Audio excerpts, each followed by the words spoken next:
There is this deeply rooted negative perception about people with disabilities. Little wonder the level of stigma and discrimination they face in the society. The worst hits are children. Some of them are considered as punishments from God to their parents or possessed by evil spirit and cannot be treated medically, but by prayer. There is lack of awareness about children with special needs that people don't believe they have any other medical condition. On Saturday Discourse today, we shall be taking a look at how stigma and discrimination against children with special needs can be reduced to the barest minimum.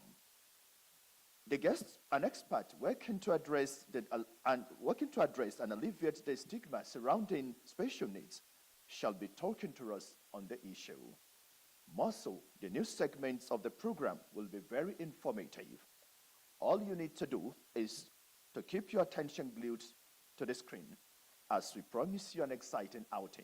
I am Abdullah Hajia. You stay. We'll be right back.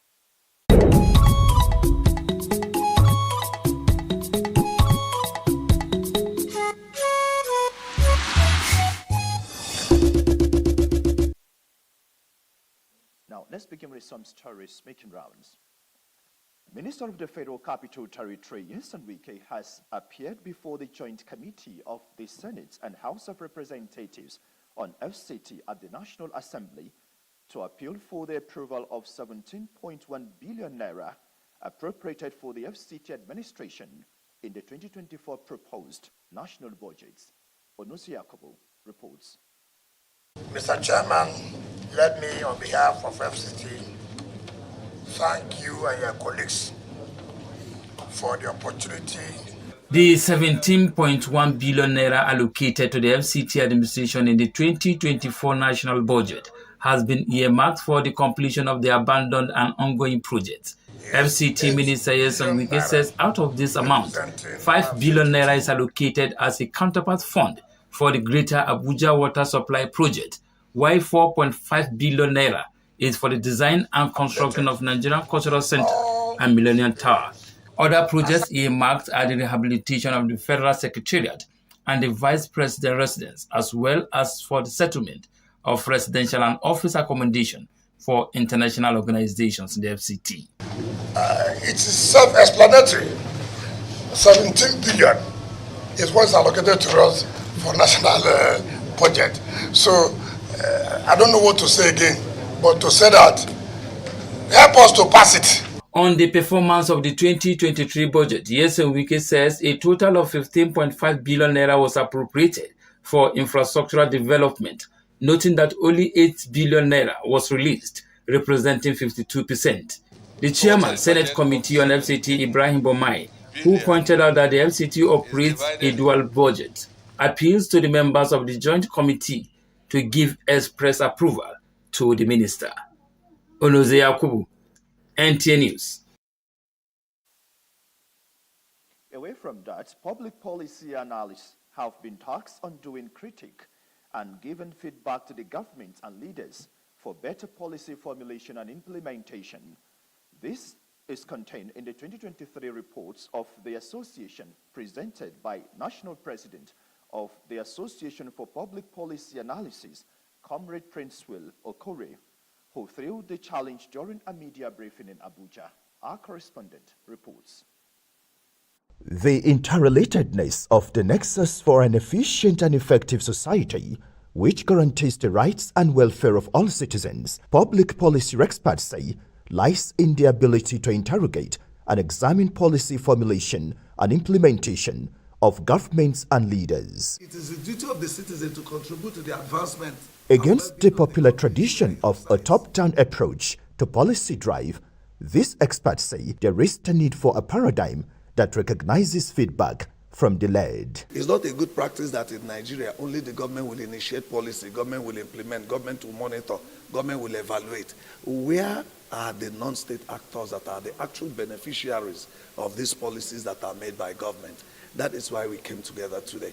In its assessments of public institutions' performance and compliance with policy implementation over a period of time, the Nigerian Security and Civil Defense Corps and the Federal Competition and Consumer Protection Commission were recognized for being outstanding. We evaluated most organizations and what they've done in the year and found it necessary to raise a voice on the need for performance, for evaluation of performance of various ministries, departments, and agencies. Today, we have been encouraged by the kind of words they've used throughout the event, especially at the point of presenting the award. Good governance entails people articulating their interests, exercising their rights, as well as mediating their differences. And it's because of the advocacy that give people the right, the privileges, to participate in all manners in order to ensure that their interest is being heard and the government take action. This award I'll see it as an inspiration to do more. Other individuals receive awards of fellow membership of the Association for Public Policy Analysis with the task on them to assist the civil society organization achieve their objectives in the overall interest of the Nigerian society. Now, talking security, the Federal Capital Territory Police Command says in view of the forthcoming Christmas celebration, it has deployed human and material resources at the command's disposal across the nooks and crannies of the territory. A statement signed by the command's public relations officer, Superintendent of Police Josephine Adi, indicated that the deployment is characterized by visibility policing at various places of worship and event centers and raids on identified black spots, uncompleted buildings, shanties, stop and search, vehicular and foot patrols with interagency cooperation is aimed at ensuring that the residents of the FCT enjoys a hitch-free festivities and beyond. The statement urged residents to dissuade from using knockouts, fireworks, and firecrackers, which may cause panic and apprehension amongst the general public. Meanwhile, in a related development, the command says, in a proactive response to actionable intelligence, it has successfully apprehended the trial of Gabriel Abba, Sunday Abba, and Abdul Karim Jafaru, long under the command's watch for and linked to a spate of armed robberies, car snatching, and one-chance activities within the FCT. The statement indicated that investigations are ongoing to locate and apprehend other members of the syndicate currently evading arrest.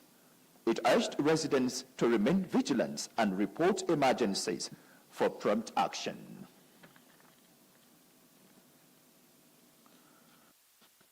Away from that, parents of children with special needs in Nigeria have appealed for a change of attitude from the public against them and the children whose biological conditions fall below their expectations.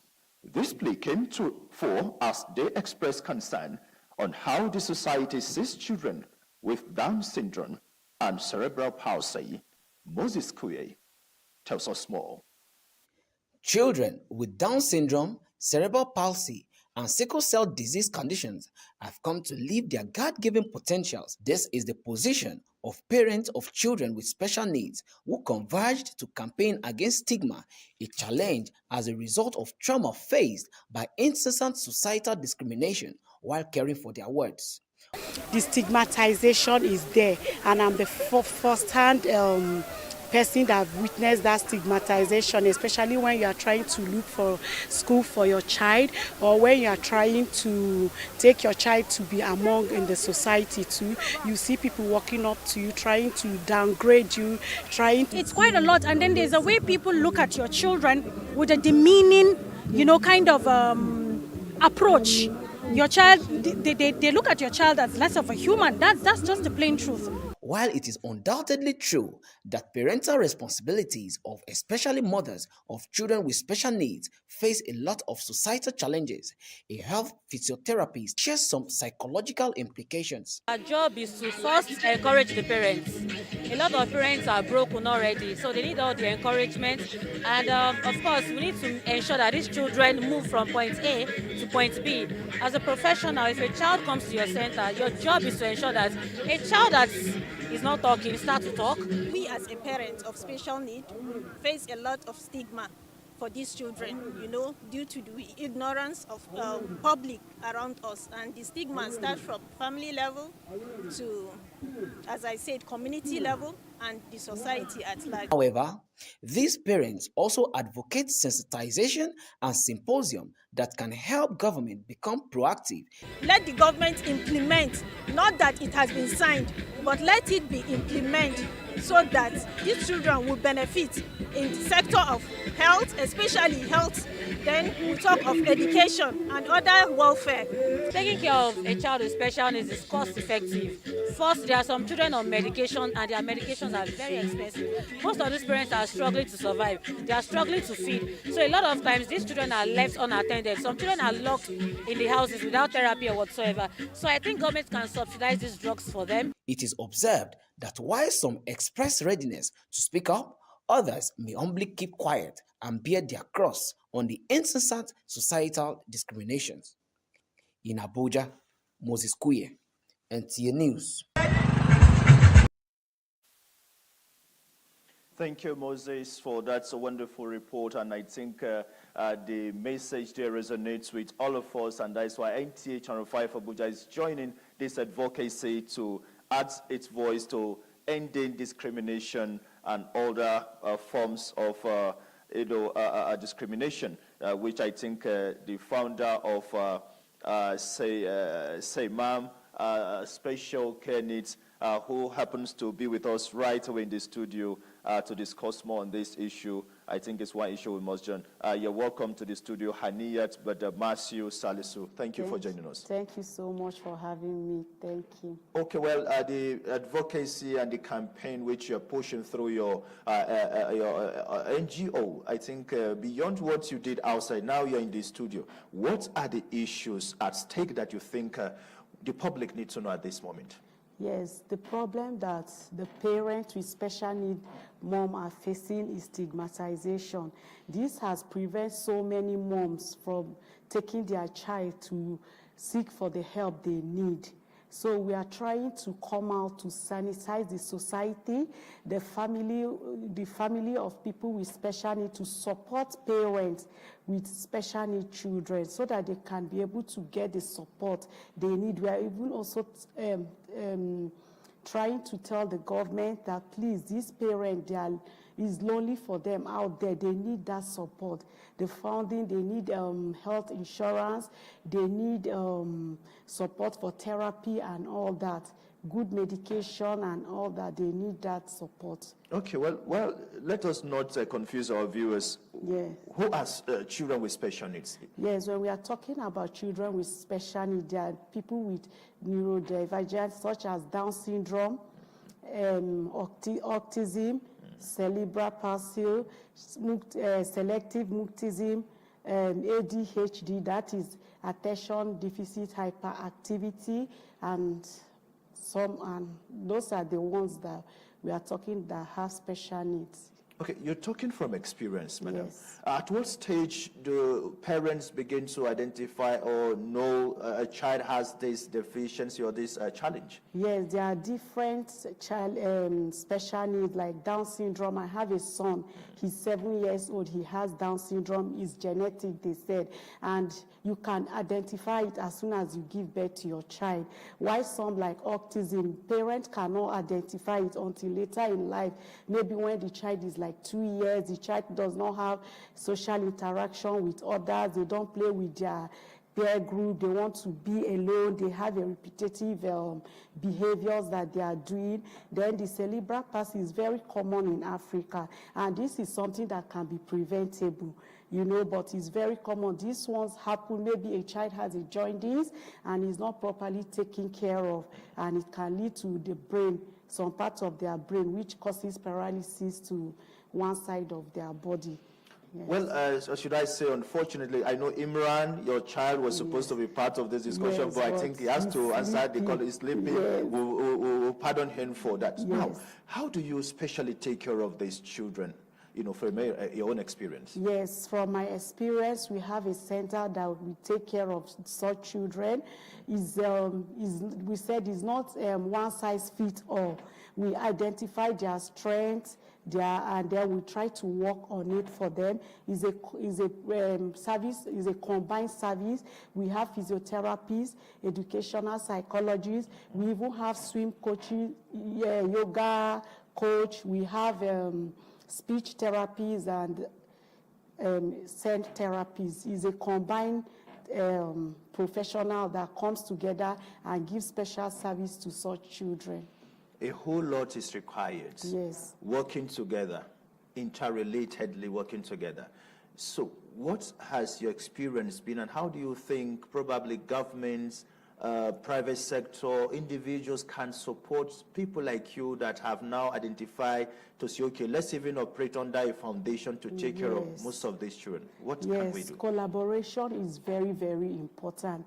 It involves a lot of money. We need the health sector. We need professionals like everybody working together. We need the government, because some of them are on medications that are so expensive they cannot afford.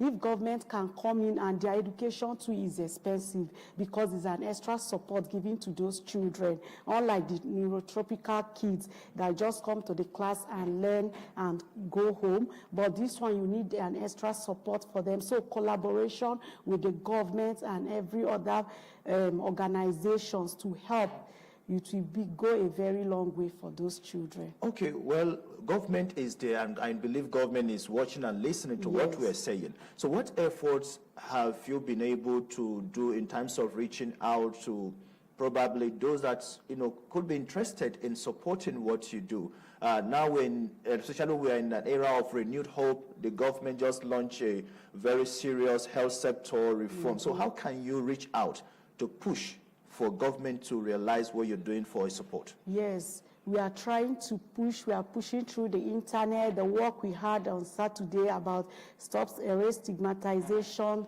those are the things we are trying to call the government attention into. And we visited some hospitals to sanitize the place, the hospital, like they should be able to, because when a child comes into the world, is in the hospital, they are being delivered, and we are trying, they can identify such children before the child goes home. So we are trying to tell them that, okay, they see that, okay, your child has a problem. Some parents don't even know that their child has such a problem. So with the doctor to tell them that, okay, your child has this so problem, and this is the way you should channel it to. And the government should come in. With government support, the government can direct us that, okay, we are taking up with this center, we are collaborating with you, whatever you want to give to those children, we can subsidize it for you. A lot of parents will be happy. They'll bring their kids out, and early intervention is the key. When you start early, your child will live a very functional life. Well, thank you very much, Haniyat Badamasiu Salisu, our founder, Saimam Special Needs Care Center. But we must say you're doing very well. Thank you we so want to much. commend you and encourage you to do more. NTO will continue to support what you're doing. You Now, so before we much. let you go, you have this platform. What would you be telling the public against stigma on these children? Yes, I would like to tell the general public that they should have that empathy, because parents with special needs are going through a lot. They are going through a lot psychologically, financially. There are a lot of they are going through that you cannot imagine. They should have that empathy. God has already given them. They didn't ask for it. God gave it to them. So it is now their roles to help such children. You can meet anyone on the road. You can, if you identify that this child has a special need, walk up to the mom, encourage the mom. You can even refer the mom that there are so many special centers around that can help your kids and all that, instead of you to look at them as if they are nothing. We are all human. We are just different. Nobody is less.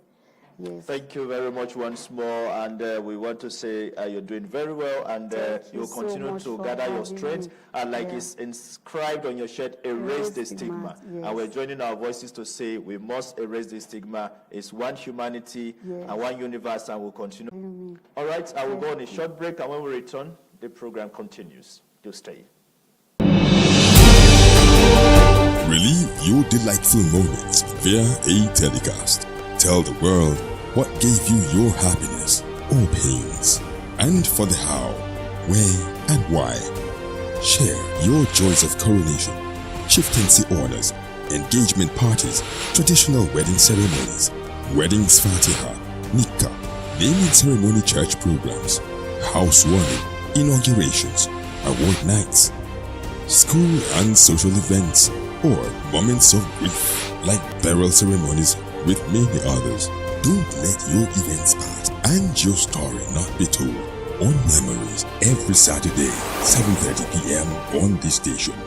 Memories, making your events memorable.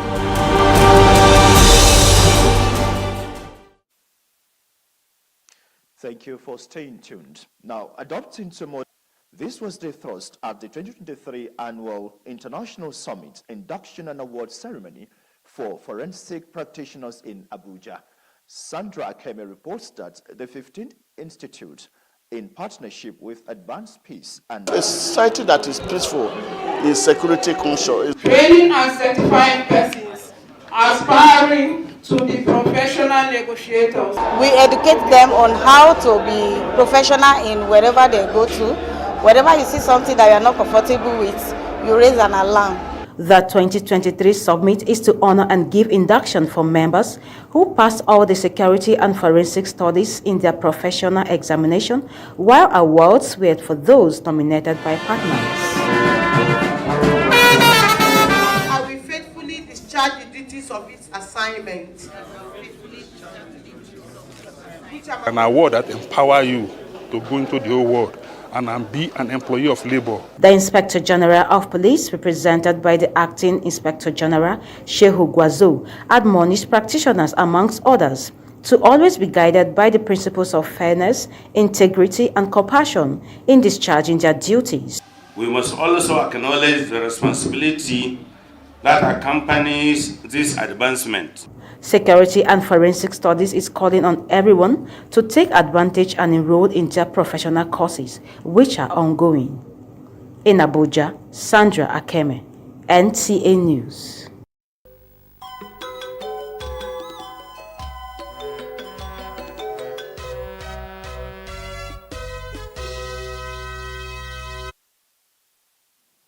Time now to join the Sports Desk for Sports Brief. The Nigerian Football League Limited, NPFL, has selected 5 centers to host the inaugural edition of the Nigerian Premier Football League Under-17 tournament, which is slated to kick off in February 2024. Lafia, Ekiti, Akwa, Kaduna, and Asaba were listed as the host cities for the abridged version of the Developmental League. This was disclosed in a letter sent to clubs by the chairman of the NPFL Under-17 Youth League Organizing Committee, Emeka Nyama. The league kicks off on the 1st of February 2024 with 5 groups comprising of 4 teams each. Meanwhile, Lagos State Governor Babajide Sanwo-Olu has charged the Super Eagles to go for a 4th title at the 2023 African Cup of Nations. Sanwo-Olu will receive the AFCON trophy during its tour, highlighted the city's vibrant sports culture. He also expressed